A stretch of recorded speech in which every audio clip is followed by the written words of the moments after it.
Այսպահին համենքային հիմնարկի 4 պահեսներում շարունակվում են աղի եւ ավազի կուտակման աշխատանքները։ Գերշեր բազմաֆունկցիոնալ մեքենաներ, 50 հատ փոքր մեքենաներ, 50 հատ փոքր չափի խոզանակավոր տեխնիկա, Բելարուս տեսակի 7, Քաթ տեսակի 2 տրակտորներ եւ 10 ինքնաթափ մեքենաներ։ Տեղեկացնում եմ, որ վերջին 15 օրին ձնամաքրման աշխատանքների ընթացքում օգտագործվել է մոտ 6500 խորանարդ մետր աղավազային խառնուրդ։ Այս պահին համենքային հիմնարկի 4 պահեսներում շարունակվում են աղի եւ ավազի կուտակման աշխատանքները։ Նշեմ նաև, որ տոնական օրերին հաշվի առնելով գեներացվող աղբի ծավալի զգալի մեծացումը, օրական շահագործվող 43-44 աղբատար մեքենաների փոխարեն շահագործվել է 54 աղբատար մեքենաներ, իրականացնելու համար մայրաքաղաքում 11540 աղբամանների սպասարկումը ավելի ծանր ռեժիմով։ Այսքան է, շնորհակալություն։ Շնորհակալ եմ, պարոն Կատվալյան, իրականում ձեր աշխատանքը գնահատում եմ բավականին լավ, որովհետև հաշվի առնելով այն ռեժիմը, որով որ դուք աշխատել եք, ընդհանուր առմամբ առաջնային ճանապարհներին եւ երկրորդային ճանապարհներին մենք գրեթե խնդիր չենք ունեցել, կարելի ասել, եւ ուզում եմ նաեւ խոսել այն մասին, թե ինչն է արվել վատ իմ կարծիքով եւ իմ տպավորությամբ, որը իհարկե վերջին շրջանում որոշակի աշխատանքներ, ինտենսիվ աշխատանքներ սկսել է արվել, բայց ցավոք սրտի պետք է արձանագրել, որ վարչական շրջանների մեր կատարած աշխատանքից ես դժգոհ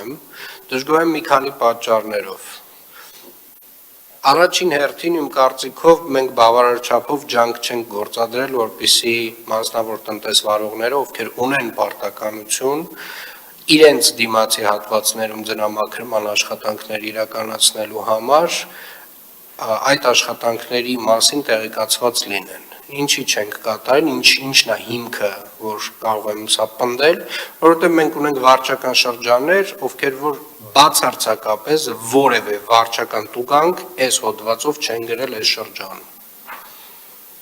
Դրանք 4-5-ն են։ Եվ չկա դրան բացատրություն։ Կիևյան փողոցից 2 օր առաջ եղբորս հետ դուրս եմ գալիս իրենց շքամուտքից, այդտեղի խանութի տերը մաքրում է դիմացի հատվածը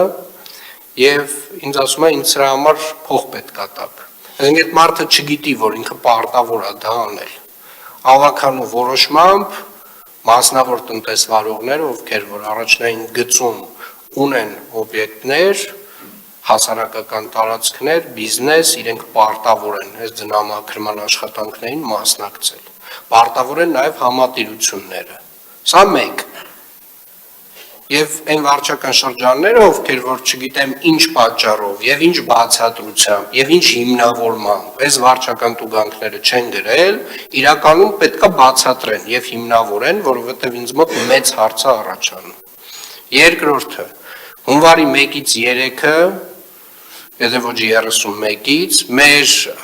վարչական շրջաններին հատուկ մի 2 տարի առաջ քննարկեցինք, հատուկ աշխատակիցներ առանձնացրեցինք, որպեսզի վարչական շրջանները ունենան գործիք աղբահանության մաքրման հետ կապված աշխատանքները պատշաճ իրականացնելու եւ նմանատիպ դեպքերում մայթեր, բակեր եւ մնացյալ այլ տեղերում, երբ որ ձյուն է գալիս, ունենան այդ ներուժը որոշ չափով աշխատացնեն այդ մարդկանց, որպեսզի ծայրահեղ խնդիր չունենան։ Ես 1-ից 3 քեզ մարդիկ տուն են եղել։ Նոր տարի էին անում։ Հասկանում եմ իհարկե, դա էլ է մոտեցում, բայց այն մոտեցումը չի, որի մասին ես խոսել եմ տարվա վերջին։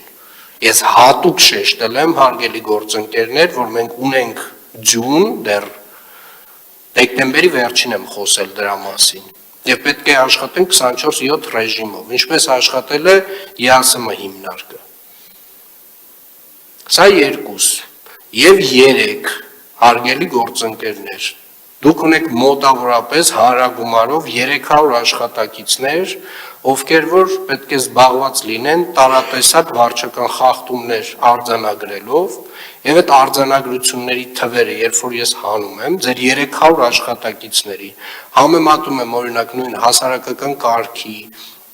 կամ քաղաքաշինության եւ հողի վերահսկողության աշխատակիցների քանակը, այսինքն մարդ վարչական իրավախախտման արձանագրություն խայտառակ թվեր են դուրս գալիս։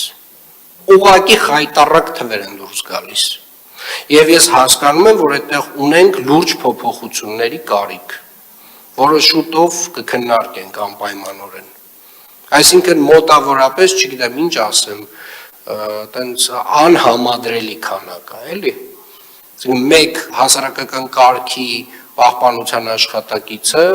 միջինացված, ասենք անգամներով, տասնյակ անգամներով ավել վարչական իրավախախտում է արձանագրում, քան մեր վարչական շրջանի համապատասխան նույն աշխատակիցը։ Լավամարդ դուրս գալը լավ բան չի։ Այդ վարչական տուգանքները հենց այնպես չեն գրվում։ Այդ վարչական տուգանքը նրա համար է, որ այդ խանութի տերը իմանա, որ դա իր պատասխանատվությունն է։ Այդ վարչական տուգանքը դրա համար է։ Որովհետև ինքը պարտավոր չի այս գործակարգ հավանականը լսել, բայց ինքը պարտավոր է հավաքանու որոշումը կատարել։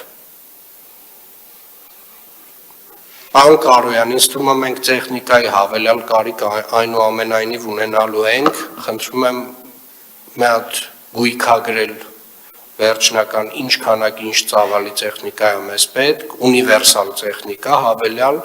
որը որ կսպասարկի մեր վարչական բոլոր շրջանները նմանատիպ դեպքերում, բայց նաև կիրականացնի սանմաքրման աշխատանքներ։